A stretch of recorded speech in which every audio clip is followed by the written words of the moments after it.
Hello, everyone. Welcome to a very special episode of Uncanny Treks. I am Bob in Cascadia. That is Matt in the Southland. Tonight, we are commencing our journey through the Mark Waid, Mike Wieringo Fantastic Four. You know, Arc 1, it's good. There's some fun stuff in it, but it's not really conducive to podcast discussion. So we're skipping Arc 1 of the Waid Ringo Fantastic Four. Still worth reading. You should read it. But we are going to start with Arc 2, Volume 2, Fantastic Four Unthinkable. That is issues 67 through 70 and issues 500 through 502. Matt, how are you thinking Unthinkable this evening? Thinking pretty good. The only other Fantastic Four comics I've read were the ones you made me read that were really good. The Jonathan Hickman run, and I read some other stuff here and there, but really that's my primary exposure to Fantastic Four. Technically, the first couple of issues, not really conducive to podcasting. That is so true about Fantastic Four, because a lot of these issues, it's hijinks and family stuff, and then it becomes this very serious plot. That first run was setting up for this. There wasn't really anything that we would really need to discuss much about. But that's a lot of Fantastic Four, in my opinion. Fantastic Four is the most like Star Trek of any of the major superhero franchises, and you could definitely take a lot of Star Trek plots and easily transpose them into FF, and take a lot of FF plots and easily transpose them into Star Trek. You're seeing the day-to-day life of some of these characters. As opposed to if you switch over to a Batman comic book, and you're stuck in the plot the whole time, fighting and whatever's going on. But with Fantastic Four, you get to see their actual lives and how they live, and that family dynamic. Which is interestingly maybe why FF has always struggled to take off as a movie franchise. Although who knows, maybe the MCU has finally cracked it this summer. We won't see, but Matt might see. Oh, I'm going to see it, Bob, and I think they actually have, because they've included Franklin in the film. That alone right there tells you something, that they're already looking at a family setup. In a way, that's more of a liability, right? Because of Franklin's godlike powers, which famously can be hard to write around, and the writers have to creatively come up with ways to make him not a god. As a side note, don't ask me where Franklin's godlike powers are in this run. I don't remember. I like Franklin and Valeria a lot as characters. If I cared about the MCU, I would be happy that Franklin is in the movie. But on the other hand, in a way, he introduces way more complications than he does solutions. Oh, I don't know, Bob. You've got some other characters he can probably have some fun up against, and we could see some really cool scenes. They're introducing Sentry. It's powerful, right? I don't think Sentry and Franklin have ever gone up against each other, but if you remember Franklin from the Hickman run, I don't think Sentry would really be that much of a problem with him, as long as he's got his god powers. I'm really thinking they're going to nerf him a little bit, Bob, in the MCU. The usual thing is either he has all of them or he has none of them. Maybe I'm wrong, and listeners who know the FF better can certainly correct me, but I don't think you often see Franklin at a mid-level of power.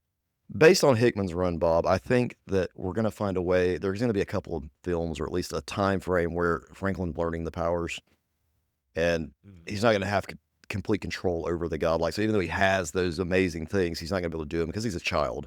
And I also think we're going to see future Franklin as well, too, and that's going to be a whole different part.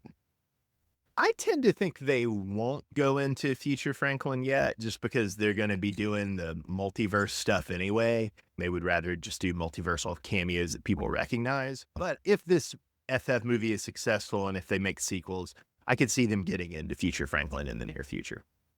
All right, Bob, so stop talking about MCU. Let's get into this comic, Bob. We were talking about Franklin learning powers. Let's talk about another man learning powers. Yes, Bob. Number 67. Because, Bob, in issue number 67, this is where we find out that Science Dr. Doom becomes Magic Dr. Doom. Yeah, Matt. And to become Magic Dr. Doom, he has to go to Georgia. Not Georgia the country, not Georgia the former Soviet Republic, but our Georgia, Matt. Were you excited to see him at our Georgia? I swore I thought they were talking about the country, and then, nope, they're talking about America, because there's a dude eating ice cream, and there's a bunch of psychics, and everything's in English. Oh, man. I looked up the name of the city. It was Casamonte. It is fictitious. Yes. Although I will say... There's not a city of psychics in our Georgia? No, Bob, there's not. However, there is a city that does look similar to this and gave me vibes. You've been there. It's Helen, Bob. Helen, Georgia. Had the same look as this way this was shaped. Have I ever explained to you the curse of Helen, Matt? No. So for listeners who don't know, Helen, Georgia is a German town in Georgia, which is not to say there are any actual Germans there, but it's a town made to look like a stereotypical German mountain village. It's a tourist trap, yes. It's a tourist trap. Also, there's only one road. Very important. And I have been to Helen 3 times. Each time I have been to Helen with someone I love. Once with Matt, my co-host. Once with my then girlfriend. And once with my father. Each time in Helen, I have gotten catastrophically lost with this person that I love, and I have wound up in a yelling fight with them. I remember that. We were so mad at each other. I just left that night and went to go stay with my girlfriend at the time. Matt was a very bit. I drove another 2 hours. But I will Yeah, say, so- Bob, but this did remind me of Helen. It had some of the same designs on the walls and stuff. That's the way it looked. If we're going to pick a town in Georgia that represents this, Helen would be the place.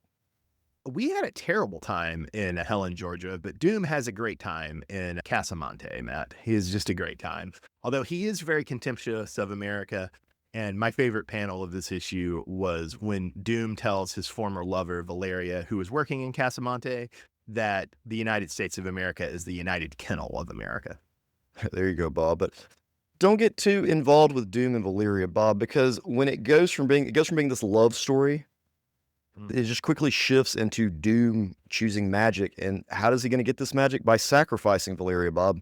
Sacrifices his love. And it's so nonchalant that it reminds me of Kevin Spacey in Superman Returns, when the geriatric wife that he's been like married to for a while signs over her will, and he just immediately flips a switch and becomes evil. Same thoughts. That's a fair comparison, Matt, but it makes me sad. I want to think more highly of Dr. Doom than Kevin Spacey in Superman Returns. Well, I do too. I thought Doom and Valeria had a stronger thing, but here he's screw it. I want this magic. As I understand it, there's a lot of debate in portrayals of Dr. Doom of whether he's noble and tragic or just absolutely wicked. And you can tell which side of the equation Mark Waid falls on. And Oh, which side definitely. he was trying to give grist for that mill. Well, Matt, I wanted to ask, given how surprising and how metal the climax of this issue is, where Doom sacrifices his old girlfriend Valeria and then has her skin turned into his magic armor. That metal and surprising climax, was it able to get past your hatred of magic, or were you just sitting there fuming, hating magic? I'm going to point out some other stupid magic stuff later.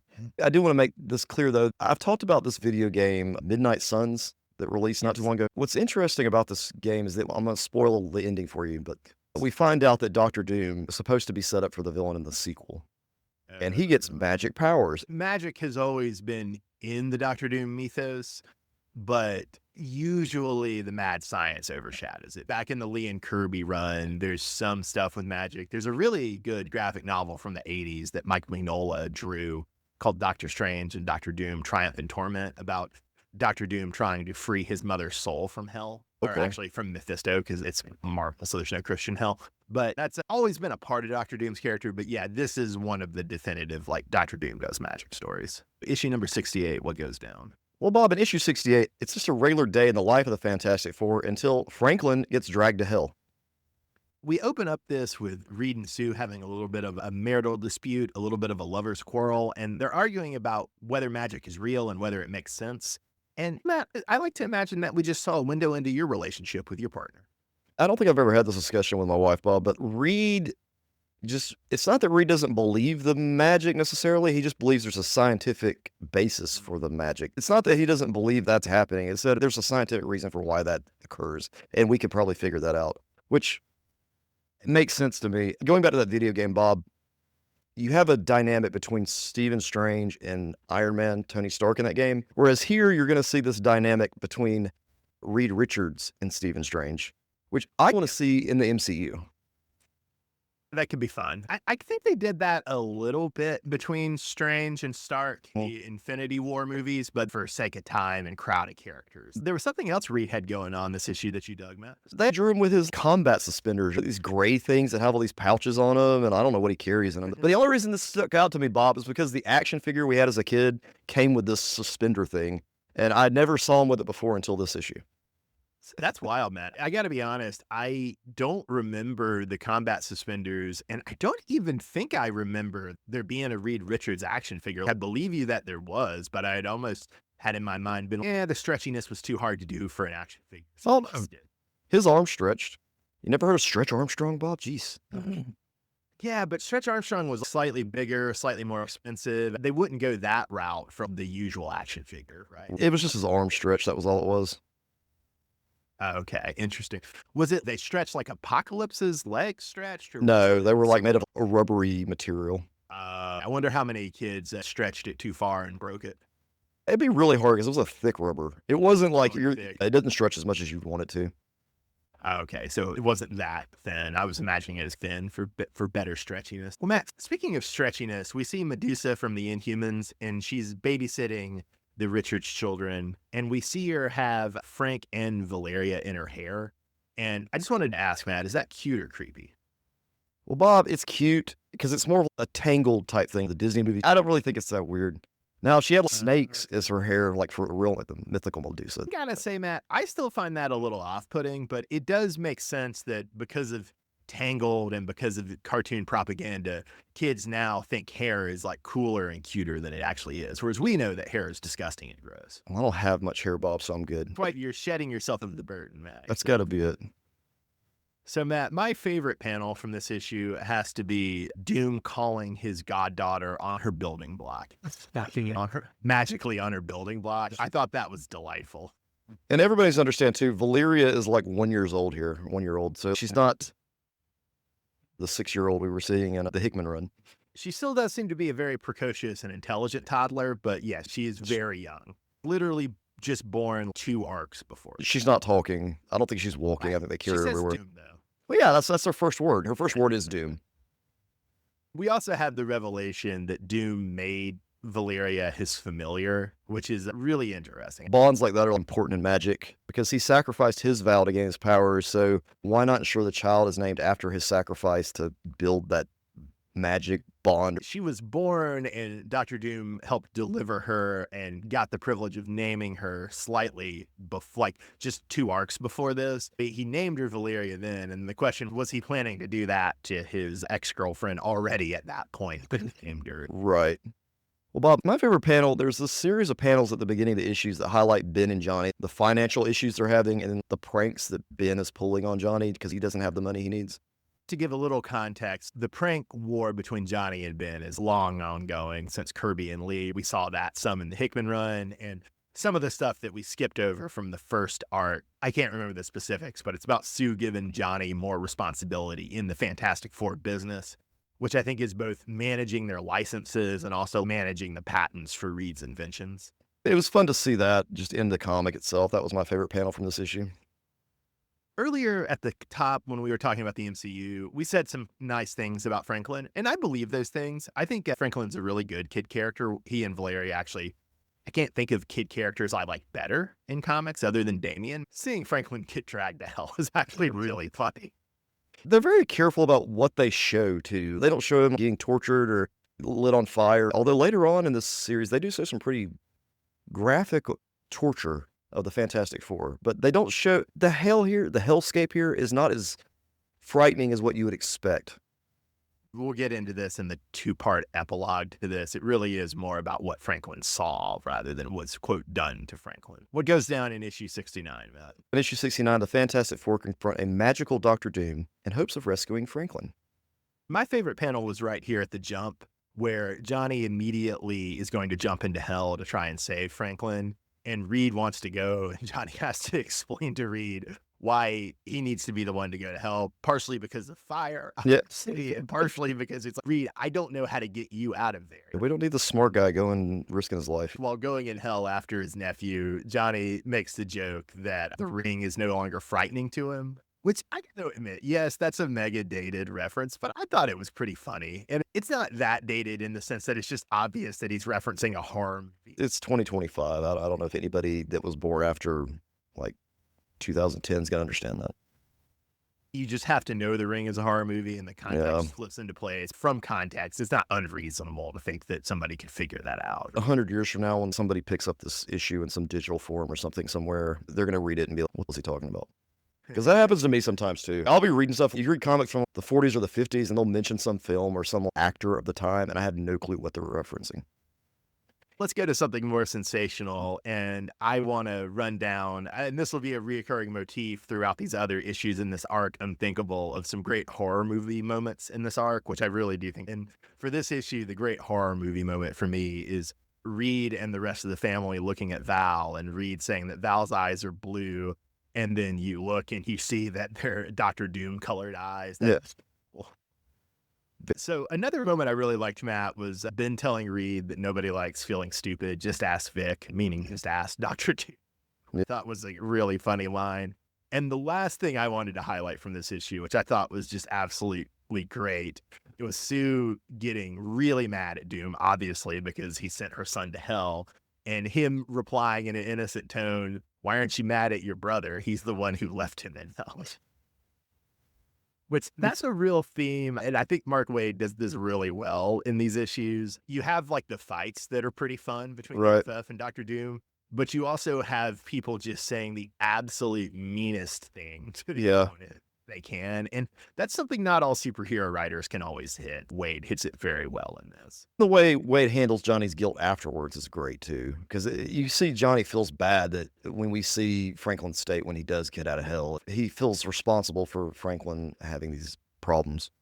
To be clear, there's nothing more it seems like Johnny could reasonably have done in the moment, but he still just feels guilty about it. But then when you go to the Hickman run, when he goes to save Reed several years later, pretty cool. It is interesting how Johnny's time in hell here a little bit foreshadows his time in the negative zone in Hickman's run. That's a good connection. Well, Matt, Well, what's Bob, your favorite? Here's one of my dated references. Doom controlling Strange with the gremlins, holding up the phone to Strange's ears while he's talking to the thing. It was a portable phone. It wasn't a cell phone. It was a legit handheld. This was also a great panel because it was structured as Ben. Strange. Ben doesn't see this, but we, the reader, see while Strange is telling Ben, "I can't help you." That's Dr. Doom's gremlins. They're just all over the place. And Ben Grimm wears a headset to speak because he can't keep the phone in his hand. That's funny. Well, Matt, what goes down in issue 70?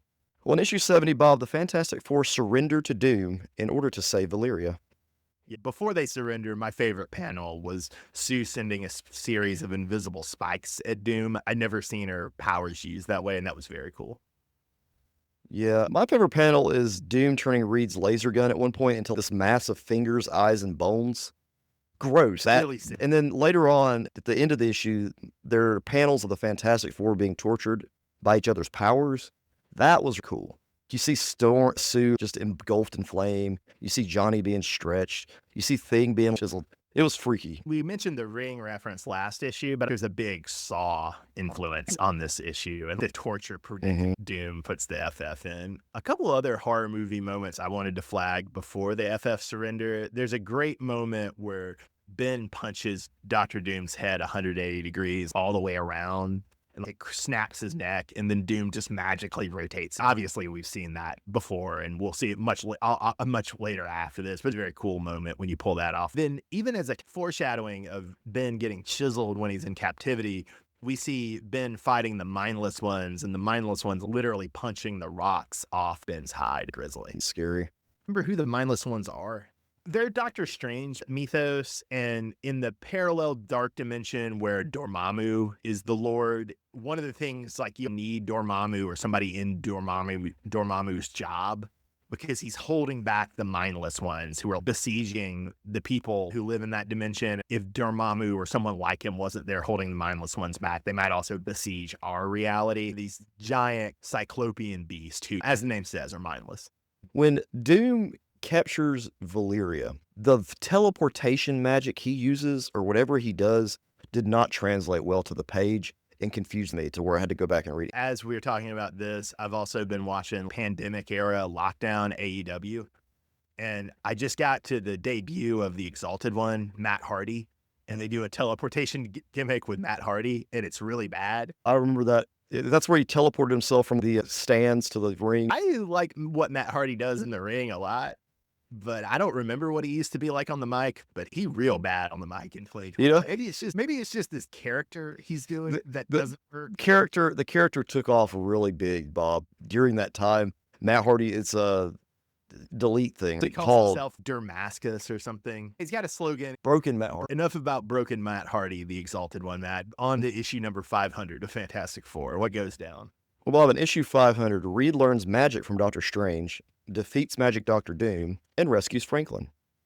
My favorite panel is early on in the issue where Strange is instructing Reed in magic, and he gets frustrated at the way Reed is attacking the invocation. He's saying the magical spell aggressively. That was pretty funny. You just got to let it flow from your voice. Let it flow off your tongue. Yeah, this is where I don't like the magic. What does that even mean? That's the importance of this comic, Matt, that you and me need to learn how to feel with magic. I also want to say, when saying favorite panels, I've been maybe emphasizing the writing side, and Wade does a really good job. But I also want to really shout out Mike Waringo, the artist. He does the character acting, especially of the family members of the FF, really well. And so the frustration that Strange and Reed have in these scenes, or like the sorrow about the family has about Franklin, Waringo does the acting of that really, really well. Reed learns all this magic by reading a bunch of books, and Doctor Strange shows him how to do some stuff, and he gets, what are those things they hold in their hands? A sling ring. Reed learns magic really rather quickly, just like by belittling himself, apparently is the key to all this. I do like that Reed's magic words are variations on saying I'm an idiot. It's a really good formula for doing magic. Better than talking backwards. Did you like the scene where Sue uses her invisible force field powers to go Doc Ock on Dr. Doom? I thought that was rather charming. I also did want to say, I think the title of this arc is really clever, right? Because we have multiple senses of the way things are unthinkable in this arc. We have Doom doing unthinkable things to both Vals, right? He sacrifices his ex-girlfriend. He makes Valeria, the daughter, his familiar, his cat's paw. We have magic being unthinkable for Reed. And then we have Reed telling Doom that he pities him here in this climax of issue 500, and Doom just saying that's unthinkable. I really like how Wade keeps coming back to the title of the arc. Usually I think that's cheesy, but I think it's clever enough done here that it works. It's clever and it's subtle enough, Bob. Continuing the emotional violence that Wade and Ringo do really well in this arc, Reed tells Doom that he pities him, and then he tells Doom that he'll forget him after he leaves him in hell, which is just the nastiest thing that Reed could say to him. I really like that. And Doom lashes out, Matt, which leads to your favorite panel. Yeah, my favorite panel, Bob, we get to see that Reed, his face is all scarred up now. Doom just burns the side of his face up. Looks scary. Creepy. Which is nice, right? Because it brings it full circle of now Reed's in the Dr. Doom position of having the scarred up face. Although maybe Doom's face isn't actually scarred up. Reed's got like a Two-Face thing going now. He's got a Two-Face thing. He's got a Victor Doom thing going. Matt, what goes down in issue 501? Well, issue 501, Bob, we have Fifth Wheel, which Sue and Ben take Franklin to Coney Island to cheer him up after his trip to hell. My favorite panel is Sue chiding Invisible Ben for giving her a sad puppy dog face. Susan had to make Ben invisible so she and Franklin and Ben can try to have a normal day at Coney Island, and her chiding Ben was very sweet. My favorite panel, Bob, and this is going to kind of be, this fits in what I said a little earlier, in that if I have to go back and reread a panel, I'm usually annoyed. In this case, it helped because I did not understand what was going on with that Ferris wheel. Because whoever put the dialogue of a character who you can't see in the other cart, and I thought that was supposed to be Ben. But no, Ben is invisible sitting across from Sue and Franklin in the Ferris wheel. And he's so heavy, he breaks it. It took 10 minutes to figure out what happened. No, I was just tired. But it got me because there's a dialogue box in one of the other carts, and I thought that was the one Ben was in. So it threw me off. But because of that, it's my favorite panel, because I had to do so much analysis, and I felt so stupid after reading it. That's actually creative, but I just wish this person would have put this dialogue bubble somewhere else. All right, and then we're going on to issue 502, the Fifth Wheel, Part 2. What goes down in that issue, man? So Johnny takes Reed on a trip through time to show him how simple it would be to take out Doom, but that Reed won't do it because he's not a cold-blooded murderer. What was your favorite scene of this issue, man? Love that Reed missed Doom with the rifle shot. Cool, because they leave you hanging, he fires it, and you have this expression on Johnny's face, what did you just do, Reed? And then the next scene, you're back at Coney Island doing some Franklin stuff. So you don't know if he actually shot him or not. And I was tempted to just skip ahead, know if he did it or not. To be clear, it's an intentional miss, too. It is. Pretty funny. And then in the chaos, was I right? Because I don't remember exactly where this art goes. It's a piece of Victor's hair. Correct, yes. Okay, not Valeria's, it's Victor's hair. Yeah, so at the rifle shot scatters Doom and Valeria, and then Reed goes and gets a piece of Victor's hair, and then the last page of the issue is we see Reed doing some mad scientist thing on Victor's hair, which I'm really curious to see where that goes, because honestly, I don't remember. Okay, well, good. I'm interested to see what he does, too. My mind first went to cloning, but I don't know how it's going to help. I don't think that's what it is, but honestly, it has not stuck in my mind, so maybe it is cloning, Matt. I could be totally wrong. Maybe. Cloning was big then.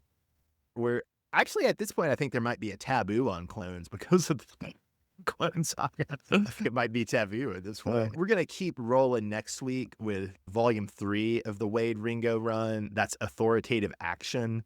And that's issues 503 to 508. So that's what we're talking about next time. And we're doing this in preparation for the Fantastic Four movie that I will watch, but Bob will not. That's true. Thank you for joining us on our return to Fantastic Four. It's been great. The Hickman run is still the top of our very short list of comics we have discussed on the podcast. And it's great to do another FF. Maybe not as great as the Hickman run, but I think still pretty great. So join us next week for Authoritative Action. I'm Bob in Cascadia. That's Matt in the Southland. Have a great night, everybody.